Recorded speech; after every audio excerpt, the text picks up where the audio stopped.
அன்பு பலவீனமான ஆயுதம், ஆனால் சற்று பலமாகவே காயம் செய்துவிடும். எதையும் யாரிடமும் வற்புறுத்தி பெறாதீர்கள். வற்புறுத்தி பெறுபவை என்றும் நிலைப்பதில்லை. அது அன்பானாலும் சரி. பயிற்சியின் மகிமை. ஒரு விஷயத்தை செய்வதற்கு முன், செய்து கொண்டிருக்கும் பொழுது, பழக்கமான பிறகு எல்லாமே ஈஸிதாங்க. தேவையில்லாமல் உன் நிலையை விமர்சிப்பவர்களிடம் சிரித்து கொண்டே சொல், யாருடைய வாழ்க்கையும் இன்னும் முடியவில்லை என்று. அன்பை உள்ளுணர்வோடு காட்டிடுங்கள்.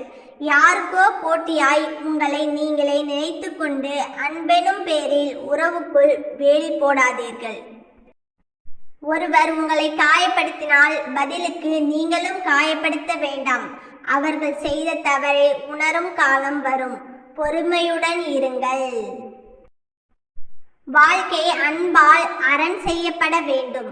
வாழ்க்கையின் மிகப்பெரிய மகிழ்ச்சி நேசிப்பதும் நேசிக்கப்படுவதும். ஆசைப்பட்டதை தேடு, ஆனால் இருப்பதை அனுபவிக்க ரசிக்க தவற விடாதே. வாழ்க்கையை ரசித்து கொண்டே கடந்து செல், எதுவாக இருந்தாலும். நீ தேவை என்றிருக்கும் வரை உன் தவறுகள் மன்னிக்கப்பட்டு கொண்டேதான் இருக்கும். நீ தேவையில்லை என்றால் சிறு தவறும் பெரிதாய் தெரியும்.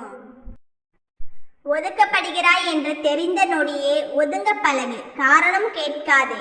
உன்னை காயப்படுத்துவதற்காகவே காரணம் கண்டுபிடித்திருப்பார்கள்.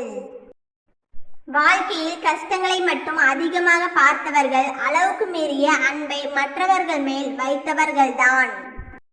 மனதில் அன்பு இருந்தாலே போதும், எதுவும் சாத்தியமே. கடினமான இதயம் கூட கரையும் அன்பை மழையாய் பொழியும் போது. அன்பால் ஏமாந்தவர்கள் ஒருபோதும் அழிந்ததும் இல்லை. அன்பை வைத்து ஏமாற்றியவர்கள் இறுதி வரை நன்றாக வாழ்ந்ததும் இல்லை. இன்று என்ன, நாளை என்ன, தினசரி அதே. காலை என்ன, மாலை என்ன, மாற்றம் இல்லையே. மறந்திருப்போமே, கவலை மறந்திருப்போமே. கோபம் வந்தால் கொஞ்சம் ஒத்தி வைப்போமே. யானைக்கு கரும்பு தோட்டமே தேவைப்படுகிறது. எறும்புக்கு சக்கையே போதுமானதாக இருக்கிறது. தோட்டம் கிடைக்கும் போது யானையாய் இரு, சக்கை கிடைக்கும் போது எறும்பாய் இரு. வாழ்க்கையில் திருப்தி இல்லை என்ற பேச்சுக்கே இடம் இருக்காது. எதிர்பார்ப்பு இல்லாத வாழ்க்கை அமைதியானது உண்மைதான். அதனால்தான் என் வாழ்க்கை அமைதியாக இருக்க வேண்டும் என எதிர்பார்க்கிறேன். ஆசைகள் தான் அத்தனை துன்பங்களுக்கும் காரணம். உண்மைதான். அதனால்தான் துன்பங்கள் சூழாதிருந்த ஆசைப்படுகிறேன். ஓகேங்க, இந்த வீடியோ பிடிச்சிருந்தா லைக் பண்ணுங்க, சப்ஸ்கிரைப் பண்ணிக்கோங்க.